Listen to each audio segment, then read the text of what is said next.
सच की आवाज news channel, दिखेगा वही जो दिखेगा सही। वाराणसी चौबेपुर छितौना मामले में सपा सपा की एंट्री। अरविंद राजभर का चौबेपुर पुलिस पर निशाना। अरविंद राजभर परिवार से मुलाकात करने पहुंचे। सीनियर पुलिस अधिकारी से एसआईटी की अपील। एसआईटी गठित हुई, चौबेपुर इंस्पेक्टर लाइन हाजिर हुए। चौबेपुर पुलिस प्रशासन की वजह से विवाद बढ़ा। हम पीड़ित पक्ष को न्याय दिलाने के लिए तत्पर। ये बताइए, जो एसआईटी जांच के आदेश हुए हैं, चौबेपुर के थाना अध्यक्ष को लाइन हाजिर कर दिया गया है, ये आप लोग के ही दबाव में हुआ? देखिए, कल मैं माननीय डीजीपी साहब से मैं मुलाकात किया था। परसों मैंने प्रमुख सचिव गृह और चीफ सेक्रेटरी से मुलाकात किया था इस संबंध में, क्योंकि अपने माननीय जिलाध्यक्ष जी के माध्यम से सारे इनपुट हम ले रहे थे। अपने एक प्रतिनिधिमंडल भी भेज करके सारे इनपुट हमने लेने का काम किया था और तत्पश्चात हमने प्रमुख सचिव गृह और चीफ सेक्रेटरी और डीजीपी महोदय से मुलाकात करके हमने इसकी उच्च स्तरीय जाँच की मांग की थी। और मैं धन्यवाद देता हूँ माननीय मुख्यमंत्री जी को। मुख्यमंत्री जी की यही मंशा थी कि वहाँ निष्पक्ष जांच हो, एक उच्च स्तरीय कमेटी बने और वह कमेटी बनाई गई। और कमेटी, जैसा कि कल 7 बजे कमिश्नर साहब की बैठक में कमेटी तैयार हो गई है। वह कमेटी को निर्देश है कि निष्पक्ष इसकी जांच करें। जो निर्दोष हैं उनके खिलाफ कोई कार्रवाई नहीं, लेकिन जो दोषी हैं उनको छोड़ा भी नहीं जाएगा। नहीं, इस प्रकार ये देखिए, ये तथाकथित चीज़ें हैं, इस प्रकार की बातें हम नहीं कह सकते हैं, क्योंकि हम न्याय संगत कार्य के लिए हैं। हम लोग जनप्रतिनिधि हैं और समाज में ही रहना है। तो हमारा प्रयास यह था कि जो घटना, इस घटना को लेकर के आपसी द्वंद्व हो रहा था, यह द्वंद्व बंद हो और जो दोनों पक्ष चाह रहा था कि इसकी उच्च स्तरीय जांच हो जाए, जो दोषी हैं उनके खिलाफ कार्रवाई हो। और मैंने उच्च स्तरीय कमेटी का गठन करवाया, जो उसमें प्रथम दृष्टिया जो पुलिस वाले दोषी थे उनके खिलाफ कार्रवाई हुई। अब इसके बाद एसआईटी अपनी जाँच देगा। सबसे अच्छी बात यह है कि उस एसआईटी कमेटी में 4 IPS हैं और 1 डिप्टी कमिश्नर हैं। तो कहीं ना कहीं यह उच्च स्तरीय जांच है और यह भी उनको निर्देश है कि जितने दिन यह जांच चलेगी, प्रतिदिन का जो रिपोर्ट होगा वह डीजीपी महोदय को प्रेषित किया जाएगा। तो कहीं ना कहीं अब यह लग रहा है कि जो पीड़ित पक्ष है उसको न्याय मिलेगा। जो भी घटना घटित हुई है उसका खुलासा होगा। आने वाले समयों में इस घटना की पुनरावृत्ति न हो, इसलिए हमने यह अनुरोध किया है सरकार से भी, माननीय मुख्यमंत्री जी से भी, कि जिस मसले को लेकर के ऐसी घटना हुई, ऐसा मसला दोबारा उत्पन्न न हो, इसके लिए हमने अनुरोध किया है। संभवतः वह भी होने वाला। नहीं, देखिए, स्वाभाविक तौर पर है, जब कोई प्रोटेस्ट करेगा तो सवाल तो उठना ही उठना है। मैं इसको दूसरे वे में नहीं ले जा सकता हूँ।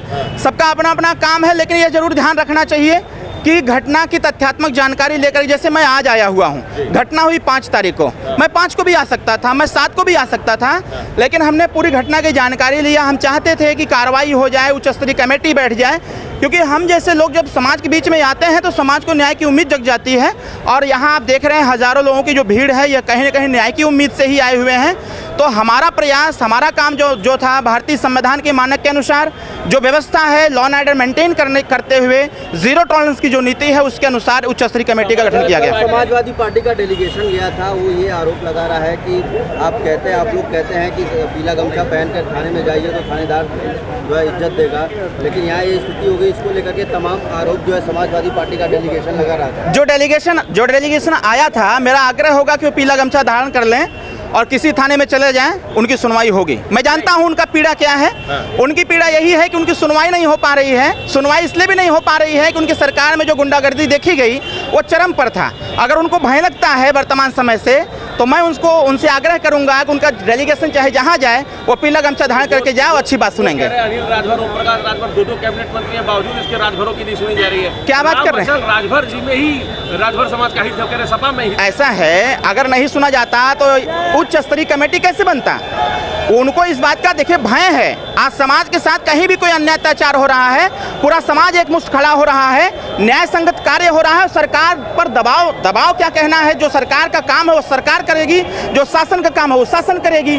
तो इससे उन लोगों को निश्चिंत रहना है। जितनी प्रताड़ना अखिलेश जी की सरकार में हुई उससे तो कम हो रहा है। हमारा प्रयास यह है कि यह भी ना हो, अगर होता भी है तो कम समय में इसका खुलासा हो जाए और जो भी इस प्रकार का कृत्य करे उसके खिलाफ कानूनी कार्रवाई भी हो। दोनों पक्षों से मिलने जा रहे हैं आप? देखिए, मैं आया हुआ हूँ, गांव पर जा रहा हूँ। सबसे पहले मैं उन पीड़ित पक्ष से मिलूंगा जो ज्यादा लोग घायल हैं।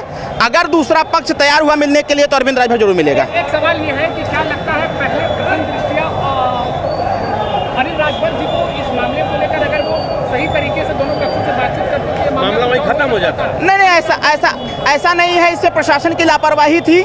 मुझे याद है, मैंने खुद पैरवी किया था। 16 जून की घटना हुई थी, कितना प्रेशर बनाने के बाद तब एसओ ने मुकदमा पंजीकृत किया था। अगर इंस्पेक्टर चाहा होता तो मामला वहीं खत्म हो गया होता, रफा दफा हो गया होता, मामला सॉल्व हो गया होता। मैं यह प्रशासन की चूक मानता हूं, शायद उसी लिए यह जो कार्रवाई डीजीपी के मिलने के बाद हुआ है, शायद उसी का परिणाम है। अगर चौबेपुर इंस्पेक्टर इस घटना को संज्ञान में ले लिया होता, दोनों पक्ष को बुला करके चाहे मुकदमा लिखता, चाहे समझौता करा दिया होता, तो आज यह दिन नहीं देखना पड़ता। एक राजनीतिक लड़ाई की तरीके से बन गया है, तमाम जो पार्टी है वो लोग ना, इसको राजनीतिक लड़ाई नहीं कह सकते हैं, इसको न्याय संगत लड़ाई कह सकते हैं। हम किसी भी व्यक्ति के साथ अन्याय नहीं होने देना चाहते, हम न्याय के लिए लड़ते हैं और भारतीय संविधान भी कहता है समता, स्वतंत्रता, बंधुत्व और न्याय के लिए हमेशा आवाज बुलंद करना चाहिए। डॉक्टर अरविंद राजभर न्याय के लिए आवाज बुलंद किया है। भूमिका की बात हो रही है, आपको क्या लगता है? अनिल राजभर जी की भूमिका की बहुत चर्चा हो रही है। देखिए, अब यह आकलन हो सकता है, अब उसको, क्योंकि प्रत्यक्ष को प्रमाण की आवश्यकता होती है। अगर ऐसा होगा तो वो बात की बात है, लेकिन फिलहाल पीड़ित परिवार को या जो भी पक्ष विपक्ष है उनका गंभीरता से जांच हो, न्याय संगत जांच हो, जो भी दोषी है उसके खिलाफ कठोरतम कार्रवाई। क्या लगता है कि वाराणसी में पुलिस काम नहीं कर रही है? हाँ जी, वाराणसी में पुलिस काम नहीं कर रही है? ना, मैंने क्या बताया, वाराणसी पुलिस काम कर रही है, लेकिन चौबेपुर थाना अगर इंटरेस्ट लिया होता तो इतनी बड़ी घटना नहीं हो पाती, सबके साथ न्याय हो गया होता। Thank you.